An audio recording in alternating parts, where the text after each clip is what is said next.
For business owners, 95% or more of their time is spent working in their business versus working actually on their business. And there's a big difference between the two, because when you're working in your business, obviously you're running the day-to-day operations, and most business owners are focused on generating revenue, profits, and avoiding paying taxes, which there's nothing wrong with that. It's all good, but it's not the same as generating or creating future value for a point in time when they decide they want to exit or sell the company.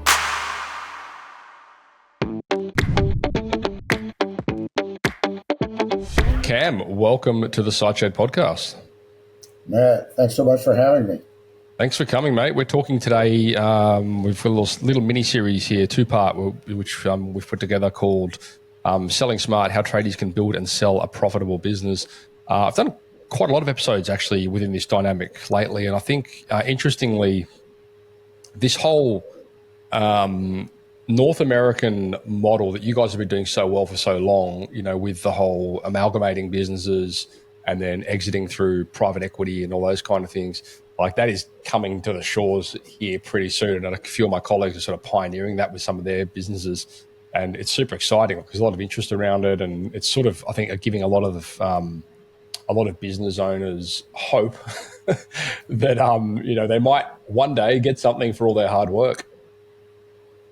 Yeah, it's definitely a trend here, and it's something I actually spent 35 years of my career doing with private equity, and I haven't seen a lot of evidence of it yet from Australia, but we're hearing more and more from European businesses looking to essentially do what we in the U.S. call a roll-up, where you buy a large kind of platform company, then you tuck in a lot of smaller businesses in with the main company.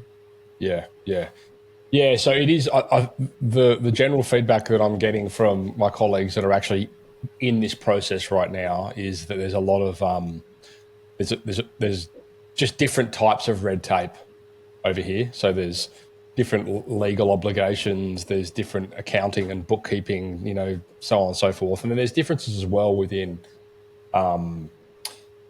like operational expenses in the space of marketing, I guess the private equities, you know, the companies are coming over here with the model they're familiar with in North America, and there's little subtle differences which they're like, hang on, what? Like, just trying to get their head around these things. So I think it will inevitably happen. It's just a matter of time. Yeah, I even saw that. I represented the owners of a Canadian company about a year and a half ago, and we even saw some of that with the differences in U.S. rules and Canadian rules. Sure. Yeah, I don't doubt it. And I mean, and in the US, I guess you have even the state to state differences, right? Like, you know, California versus Texas and all these different tax laws and, you know, all these kind of things. Like, it must be super confusing over there. Yeah, definitely. And with firms like ours, if you're not registered with what's called the FINRA organization under the American Securities Exchange Commission, which gives you blanket rights to be able to represent business owners in all 50 states, Canada and Mexico. The rest, if you don't have that, then it's state-by-state regulations that require different kinds of licensing. Yeah, exactly. So you're from Raincatcher. Give us a bit of a background as to what you guys do. Yeah, so Raincatcher is what we refer to as a lower middle market investment bank. Lower middle market means we primarily focus on companies that are financially too large for a traditional Main Street business broker and too small for the big investment banks. And there's a huge number of those kinds of companies that fit that category, kind of in US dollars, roughly 2 million in EBITDA profits up to around 10 million. Yeah, and they require sophisticated representation, and it's very difficult to get it. So we saw kind of an opening and a sweet spot, if you will, to represent those kind of owners when they're preparing to sell.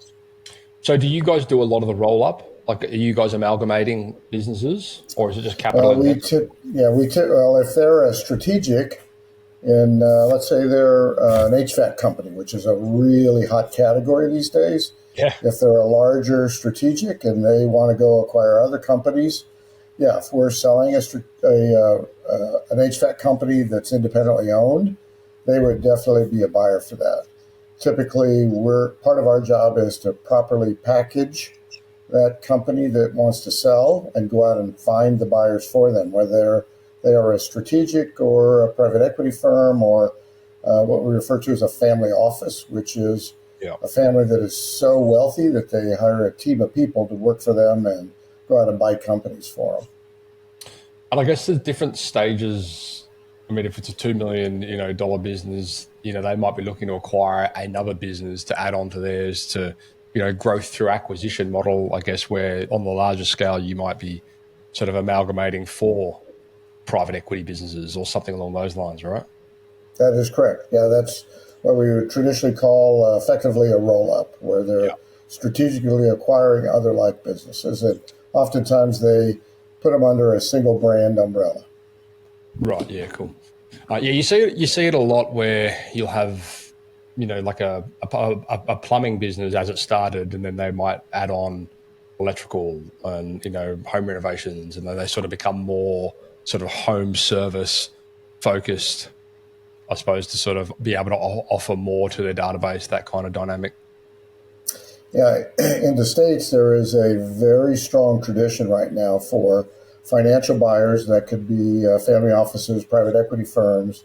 They're very attracted to what are traditionally called services businesses, whether they're B2B or B2C. They see them as pretty recession resistant, and many of them, HVACs again is a perfect example, have service policies and a lot of what's called reoccurring revenue.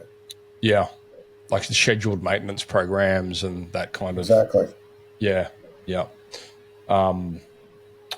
Yeah, I mean, there's a huge opportunity out there for a lot of these businesses that can and should be building in. I mean, some of the businesses are doing it very well, and some of them there's a lot of room for opportunity. There's a lot of opportunity there for growth, but like in really dialing in that scheduled maintenance program for their services. And, I mean, I'm curious though with.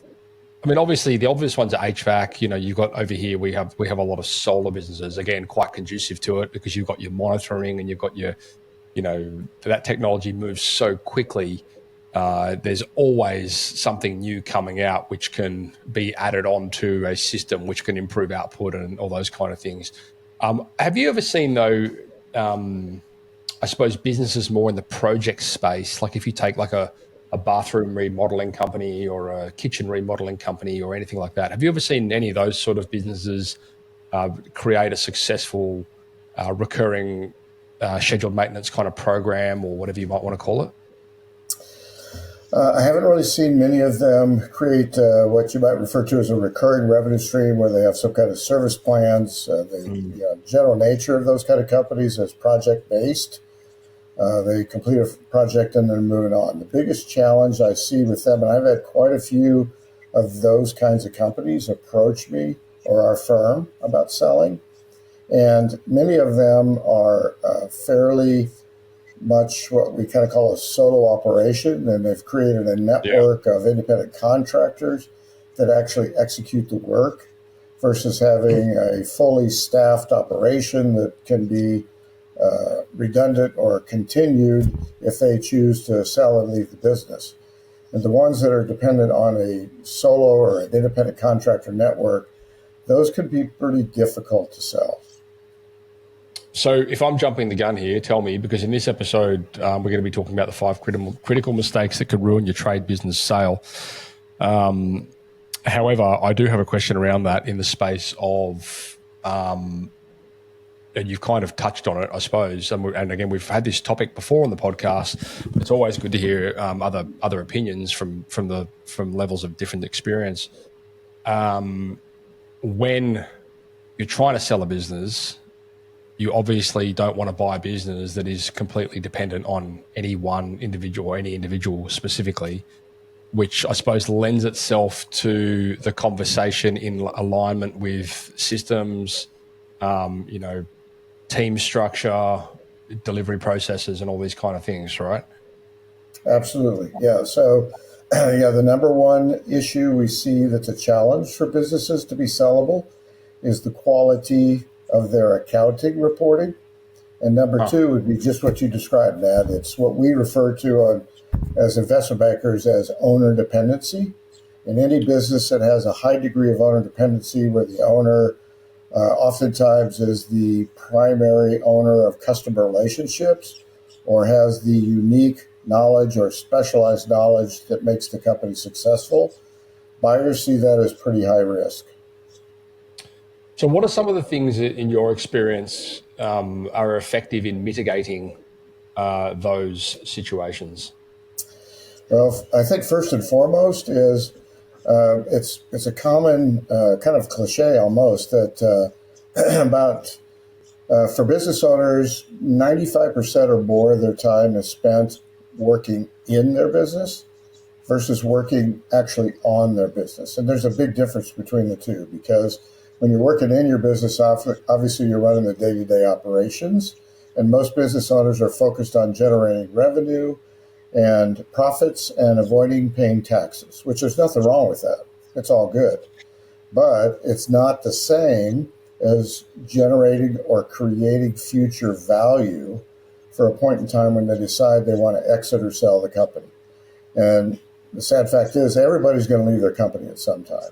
They're either going to do it voluntarily standing up, or they're going to do it laying down in a box, and that usually creates a set of challenges for their family or whoever has to figure out what to do with the business once they go.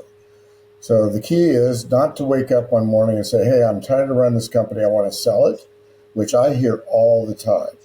But to actually create a strategic exit plan, which ideally requires, in a worst case, a year before you decide to go to market to sell. But ideally, anywhere from 3 to 5 years before it's time to sell the company. So, in this episode, what are we going to be talking about? We've got 5 critical mistakes here that can ruin your trade business sale. Do you want to give us a quick overview, and then we'll dive deep into some of these areas? Yep. So just at the highest level, and again, Matt, we get, I think in the last 14 months now, I track this, I've had about 130 leads. So those are folks, business owners who contact us via our website who say they want to try to sell they're thinking about selling their company. And a lot of them, of course, when we try to respond back to them, we never hear from them again. It's kind of crickets. That's a good start. Not sure why, but that's just a fact. But I would say, and Forbes magazine here in the States, is along with a very prestigious research organization called Pew Research, PEW, you look them up, they've both documented that somewhere between 70 and 80% of businesses that try to sell never sell. And there's a variety of reasons for that. But in our case, when they come to us, most of the time at the stage they come to us, they're simply not sellable at all. And here at the high level are the real key reasons. Number one, as I mentioned earlier, is they have either no accounting or terrible accounting. Number two is the other factor we talked about. That's a high owner dependency, where so much of the success of the company is dependent on that business owner based on experience, knowledge, or customer relationships. Buyers see it as too high risk to sell. And ironically, when those owners want to decide to sell, it's because they want to leave the company, they want to retire, etc. But the buyers, the only way they will often consider buying the business is if that owner continues to stay on board for, that negotiated period, minimum of a year. Oftentimes it's up to 5 years. So that sort of defeats the motive for why those owners were trying to sell. I've seen some really dodgy exit scenarios like that, where people try and put them into contracts where we're like, we'll give you half your money up front, and then we'll give you half your money if your business performs to this level over the next 12 months or 14 months or whatever, 16 months or whatever it is. And then they, I've even seen things where all of a sudden, like, a business might amalgamate it, buy the business, and then all of a sudden something shows up on their balance sheet, and it's like, well, hang on, what's that? That wasn't part of our business. Well, it is now. Deal with it. Like, they essentially make it impossible for you to, hit the KPI. Just dodgy stuff. Yeah, the term for that is called an earnout. Burnout, yeah. And that's a key reason why, of course, this is a quasi-commercial for us as investment bankers, but just in general, I strongly encourage these company owners to hire professional representation to represent them, because a good investment banker will either negotiate through that and structure a reasonable earnout for them, or advise them that this isn't going to be the buyer you want to work with. Yeah. Because, there can be some real onerous conditions in those kind of earnout scenarios. Mm-hmm. Okay, so we've got bad accounting, we've got owner dependency. Yeah, so number 3, and especially with financial buyers like private equity firms, if we're representing the owners of a company and we're in our marketing stage, and we'll get phone calls or emails from, say, private equity buyers, usually the first question we get from them is, why does the owner want to sell? And the second question we get is, what percentage of revenue is attributed to their top customer? So it's called customer dependency. And the general litmus test is, if the company depends on more than 20% of its revenue from one customer, that's an automatic disqualifier for a huge number of private equity firms. And if they're tolerant at that level, they're going to ask you, well, what's the second customer do? And if you've got 30, 40, 50% of revenue dependent on one or two clients, they're out. And they don't hesitate to tell you that.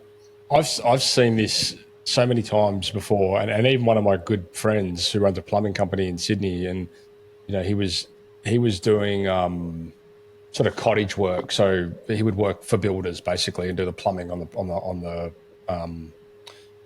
houses. So residential work, but still kind of more like what we would consider business to business. Like he's dealing with the business, not the builder, not the homeowner. And I remember, like, this is going back, I reckon, 10, 12 years more even. And he was, I was having lunch with him, and he was saying, oh, we're just so busy. It's great. I've just hired a new guy, blah, blah. And I was asking about the business, and he says, we pretty much we work for these 3 builders, and they just keep me busy around the clock. And I said to him, I go, mate, you are so exposed right now. You can't even see it. You can't see the forest through the trees here. He's like, what are you talking about? And I was saying, mate, if one of these falls over, you've lost 30% of your revenue. He goes, well, actually, if one of these fall over, we're going to lose 50% of our revenue because they're the majority. The other two are 25. And I'm like, mate, I would be seriously worried about that. I don't know if I jinxed it, but sure enough, he brings me like 2 months later and he goes, you're not going to believe it. 2 of those builders jumped out. He goes, they went with another plumbing company. We've lost 2 of those contracts. I've had to lay off like 3 of the guys. And I was just like... It's sometimes not obvious, like when you're looking at I think this is where people get confused too. They look at their profit and loss and they think, oh, we're crushing it, but they don't really understand those variables. Yeah, that can definitely happen. Is this? I guess this is probably part of the allure from like a private equity company going into home service, where they're like, well, we're not dependent on any one customer. We have thousands, and they're smaller ticket, but there's a lot of them. So if we lose one, yeah, it's a shame, but it's not a big deal. Yep, that's exactly right. And things will always break or need to be repaired. And that's where they see this as kind of a more perpetual type of a business in the service industry. So at least in the States, HVAC companies, plumbing companies, electrical contractors, pest control type companies on the B2B side, any types of businesses that handle maintenance, repair of equipment, heavy machinery, kitchen, even exhaust systems, for example. Those are all businesses that are going to have a perpetual need, and usually have a pretty strong customer list where they go in and reservice or check the systems on a pretty regular basis. Mm-hmm. And I get calls from private equity firms or emails. Sometimes it's 10 a week. Sometimes it's 2 or 3, but every single week we get emails or calls from financial buyers, family offices too, who are looking to buy companies like this. It's a very strong demand to market. So one of the key pieces of advice I give owners of these kinds of businesses, because there's so many people looking for them, and I suspect it's more of a global thing now because of the sort of recession-resistant factors around these kinds of businesses is if one buyer approaches you to buy your company, that means there's almost always a whole lot more. And these buyers love nothing more than to be in a non-competitive environment to try to buy your company. Of course. And that's the case where you bring in business broker, investment banker, and market on a broad basis, and then you can kind of create an auction environment and pit these firms against each other because there's a lot of competition out there. Yeah. I have also seen quite a lot. Well, I mean, if you look at the traditional growth, organic growth of a business on paper, there's a lot of variables that you need to consider in the space of marketing costs, fulfillment, obviously, like the team. Like if you're going to be, like it's not truthfully, it's not the hardest thing to increase the lead volume and the call volume for a business, but it's often hard to deliver on the work. You don't want to be in scenarios where you spend all this extra money on marketing and you can't actually do the work that it's delivering. And so we see a lot of businesses, well, I don't say a lot, but we see businesses over here quite successfully. And, one of them in particular is one that is sort of setting up for exit through private equity and bringing that, sort of pioneering that model over here. But their whole model for the last, 10, 15 odd years has been like growth through acquisition. So essentially, we want to grow the business. We know we want to grow the business. We're going to need team. We're going to need more customers. Where do we find that? Well, another business that has the same sort of customer database and has team, and all of a sudden you can buy this business. And of course, it's not that easy. It comes with there's a lot of road bumps and obstacles that you need to be navigated within that realm as well, which we won't get into. But essentially, it's a fast way to, I suppose, Right. Double a business overnight, provided that you do it right. Yep. So that's the one of the core fundamental questions: buy versus build. Yeah. And on the buy scenario, which again is what I spent 35 years doing in the media industry myself, where we bought a platform company and ultimately built that up to about a $400 million company that was throwing off $100 billion in profits. So the basic math is, and it doesn't matter where in the world you are, the math is the same in terms of return on investment.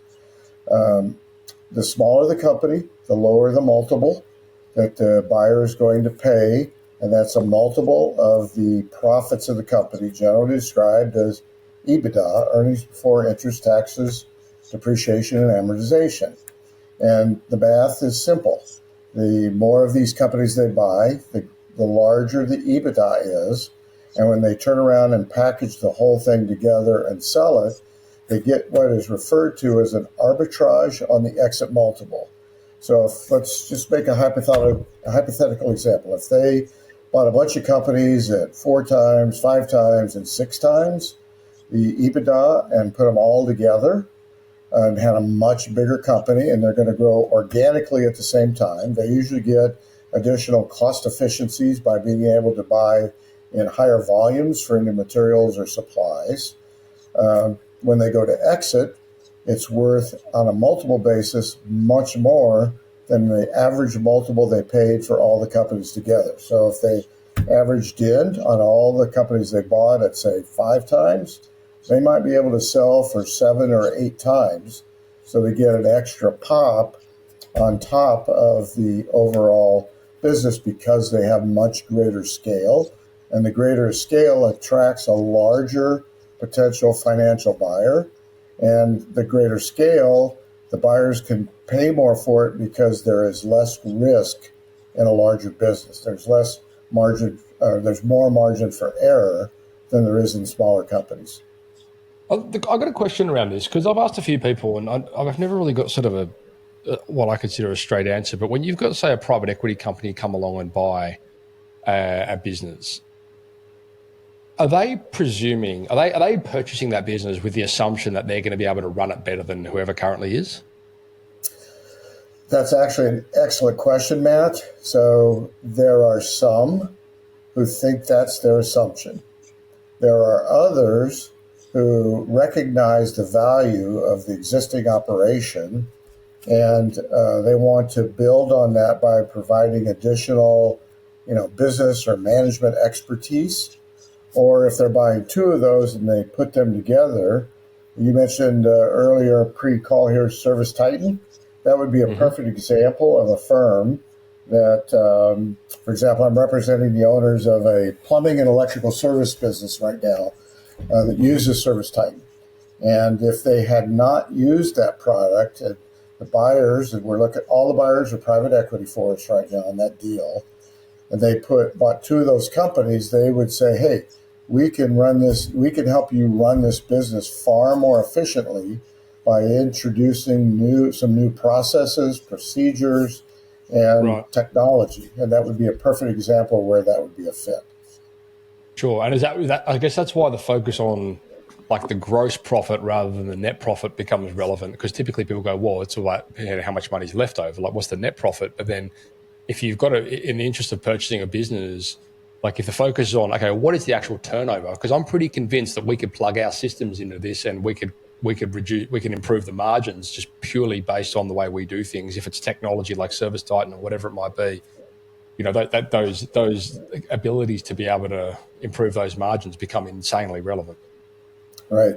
And of those kind of 5 factors that cause companies not to be sellable or sell for far less value than they should, actually gross margin is another one of those major criteria that buyers are looking at. So whichever industry a business owner is in, if you belong to your industry trade associations, you can usually gather the information to understand what the kind of the basic gross margins are for a given industry.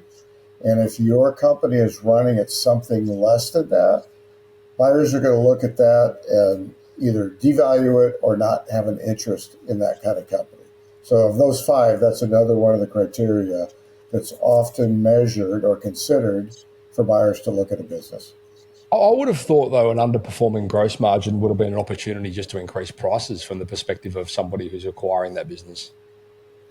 Well, it depends. If the buyers see a very obvious reason why the company is performing at below industry standard in gross margin, they may look at that as an opportunity. But by and large, it's sort of ironic in a sense that when people are buying companies, they're obviously taking risk because there's always going to be certain unknowns. But at the same time, they are highly risk averse. So when they go through these kind of check-marked criteria that we're talking about here today, Matt, sometimes if they can't check all those boxes, then they say there's too much risk for our firm. Got it. So we've mentioned 4. We've got bad accounting, we've got owner dependency, we've got customer dependency, we've got gross margin. Yeah. So the 5th of the top 5 wouldn't normally seem common, but I had a major deal fall apart for this very reason. In fact, I mentioned I represented a company in Canada. This was a Canadian company, and that's called vendor dependency. Right. So if you're in a business that's more appropriate, say, for manufacturing companies, for example, or if it's a service business and they utilized a certain type of replacement product, and if there was only one company that made that product, which was the case with my Canadian client, their business was completely dependent on the ability to access the product from this one company. And the buyers for that business said, well, what if that company goes out of business? What if that company gets sold, or they disagree on a contract? Your company's out of business. Ultimately, in that business, we couldn't sell it for that very reason.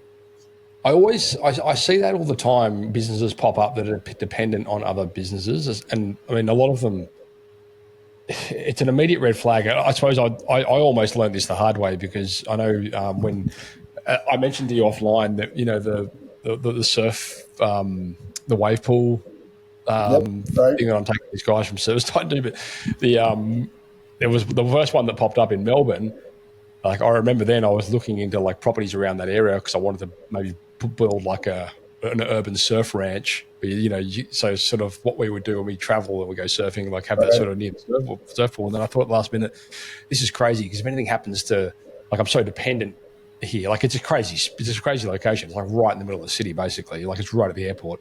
And so there's nothing else to do there, And if the wave pool doesn't succeed for whatever reason, then the ranch would fail. And quite literally after that launched, I reckon within like a year or two, COVID hit and it all got shut down. Wow. Yeah, and I was like, dodged a bit of a bullet there. But anyway, unfortunate for sure. Yeah. You do see it a lot with vendor dependency, and whether people realize it or not, like if they're super heavily leveraged into like, one product supplier, it's a massive exposure. It is very much so.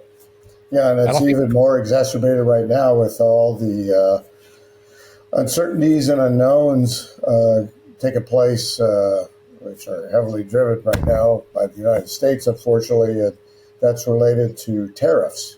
So that creates an extra degree of complexity around all of this raw goods materials, and vendor sourcing.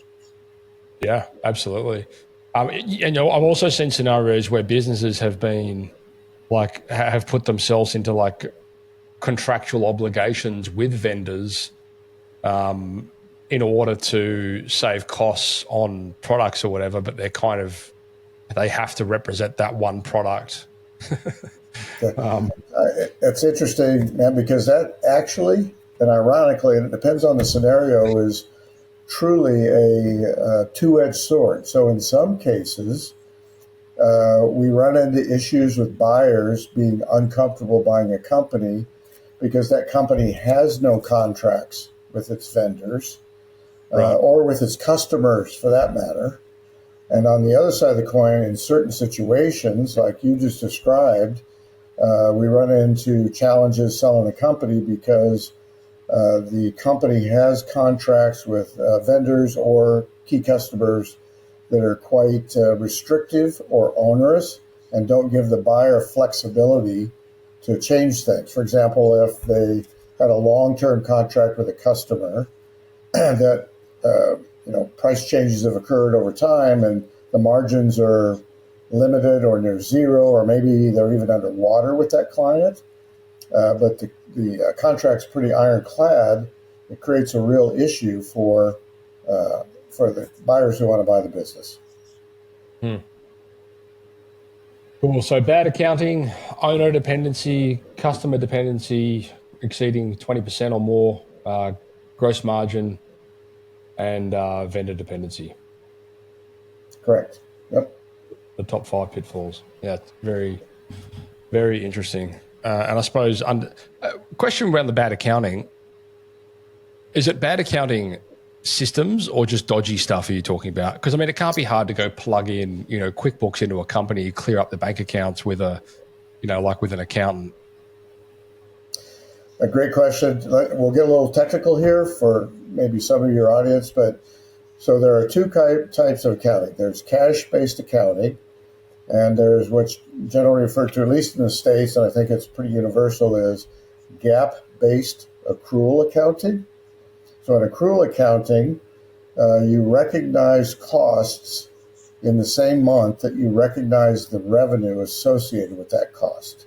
In cash-based accounting, when you get a check in or you get paid, you recognize the cash, but you may not get a bill for your cost of goods or raw materials for some period of time after that, and then you recognize the cost at that time.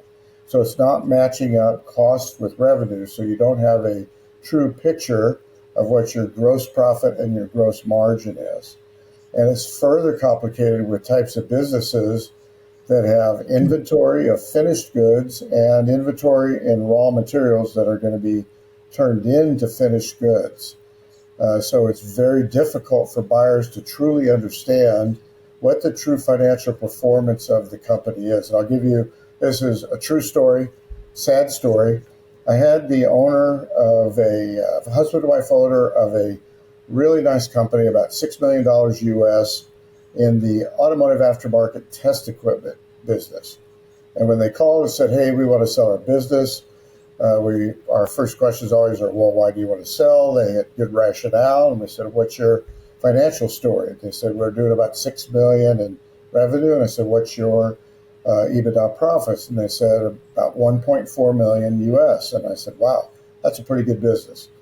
Our typical process is we ask them to send us 3 years of financials. One of my partners is a certified public accountant and worked in major audit accounting for KPMG for 15 years. So he's very financially astute.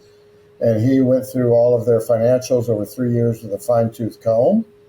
And what we originally learned was that that company not only wasn't doing 1.4 million, they were quite literally break even because they did no proper treatment on their finished goods inventory or on their raw materials. Interesting. So was that a deal killer? Or was that a scenario In that case, it was, because they were expecting a valuation multiple off of 1.4 million, which probably would have been a company worth $7 or $8 million. Right. And at no profit, their company wasn't sellable. Right. Yeah. I guess this raises the next question, right? How do you... I mean, obviously, when somebody comes to somebody like you, they're looking to sell. So scenarios like that where they have things that make the business not sellable, if they had known this 10 years ago, they probably could have fixed it. So when they get ready to sell, it would have been sellable. That's exactly right. The question, I guess, is what's the process of making sure you have all of these? I mean, respectful of the fact that, you guys are there to sell a business, not to prepare it, I suppose, to be able to be sold. Like, what's the process in preparing it to be able to be sold? Where do you go to get that insight? Yeah. So I'm an investment banker now, but I spent 35 years on the other side of the table, buying and running companies. And one of my core theories as a CEO was know what you know how to do well and do it. Know what you don't know how to do well and hire experts to do it for you. And so many business owners, sadly, are penny wise and pound foolish, and they're unwilling to bring in experts to help advise them on areas where they are not experts.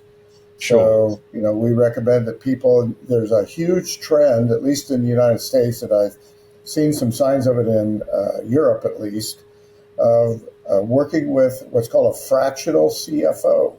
So that's a part-time CFO, comes in for a negotiated number of hours a week to help properly structure the financials of the company. You can do the same thing with technology experts. There are fractional chief marketing officers today, same with human resources, that can advise a business owner who, if they've made the decision at some point they want to sell, the return on that investment for that spend is usually exponential. Between maybe they wouldn't sell at all, or they could sell for a much higher valuation than they would have without getting their ship in order. So Cam, is that essentially what you would consider the job of a CFO? A lot of that is the job of a CFO, but they're not going to be that strong in advising business owners around succession planning, where an HR, human resources expert could be invaluable.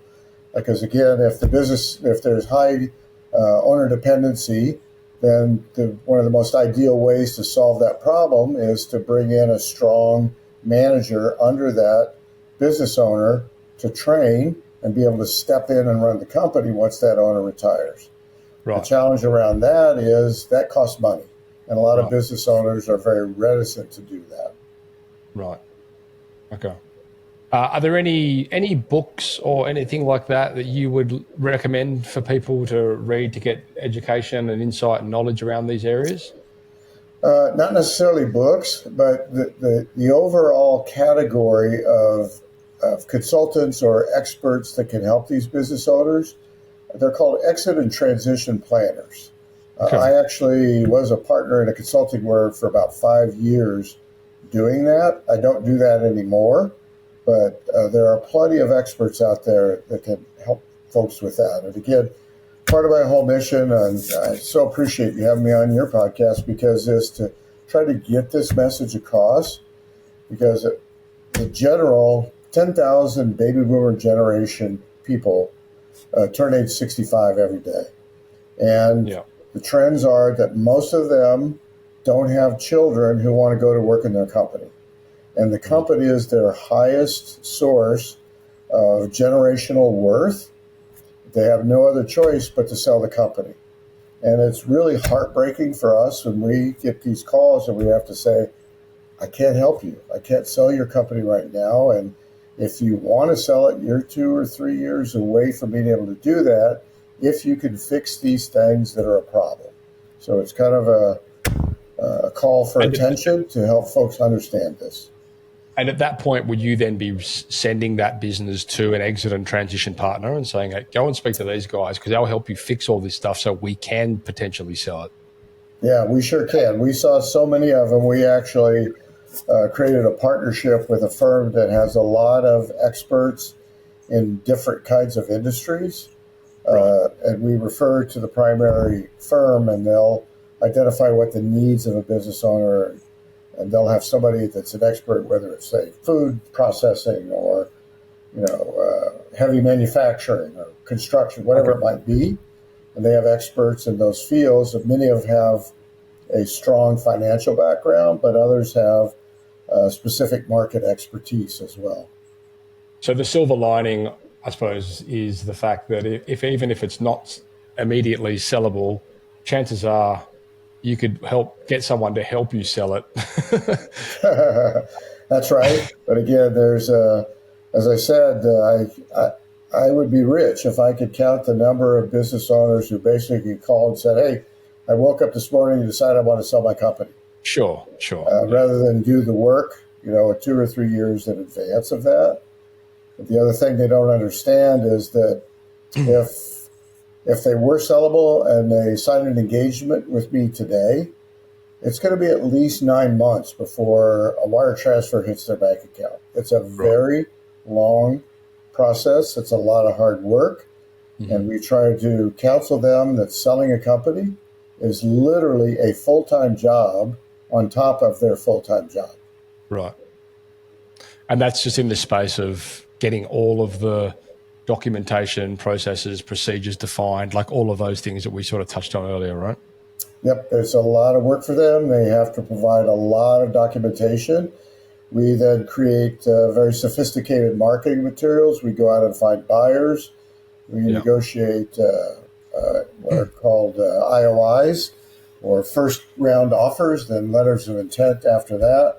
And then a buyer, once you sign a letter of intent, they almost always require 3 months of exclusivity where you can't try to sell the company to anybody else. So if you're looking at 9 months, 3 months of that is when they're doing their buy-side diligence and when you're negotiating contracts. It's very difficult to create a more contracted window of time. And today, with interest rates where they are, changes in bank credit, a lot of these deals now take even much longer than that. Cam, we're going to come back in a second episode and we're going to discuss essentially, I suppose, expand on this topic more, like when the right time is to sell your company. Is there anything you want to leave the listeners with off the back of this episode, just in summarizing and wrapping up? Yeah, I'd say just in general, as kind of a public service announcement, it is worth your time to work with experts in the field of mergers and acquisitions. Our firm Raincatcher is here in the United States. You can find us on the internet, or you can find me, Cameron Bishop, on LinkedIn. I'll have links to all of those to you, Cam, and Raincatcher, and I've got your LinkedIn profile and that kind of stuff here. So if any of you guys want to reach out to Cam, the details will be just go ahead, search Cameron on the SiteShed website, and these episodes will pop up, and there'll be links to that stuff in there. Very interesting. Thank you, Cam. I much appreciate your insight, your experience here. It's always good having these conversations and just getting different perspectives on things. So thank you for sharing your wisdom with us. Pleased to be here.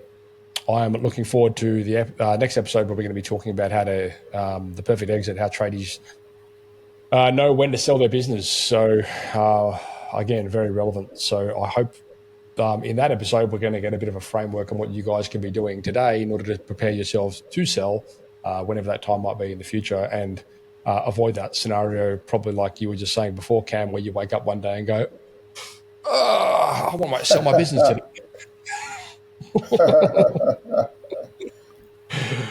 All right. Well, that is a wrap. We'll be back, listeners. Stay tuned for the following episode. And if you've got any feedback, comments, or anything like that, let us know. Cheers. Hey guys and girls, how would you like all of the value adds left behind from our podcast guest all put together in the one spot? We've pulled every tool together, every template, every resource shared on the show, and we've packed them all into the Tradie Academy. It's free to join and it's built by the team behind the Site Shed and Tradie Web guys. Inside, you'll get marketing tips, business tools, and first access to future resources, all in one simple dashboard. Just head across to tradie.wiki/pod. That's tradie.wiki/pod. The link's in the episode description. And once again, you just log in once and then you're all set. And if you want to get notified of upcoming episodes, hit subscribe or follow.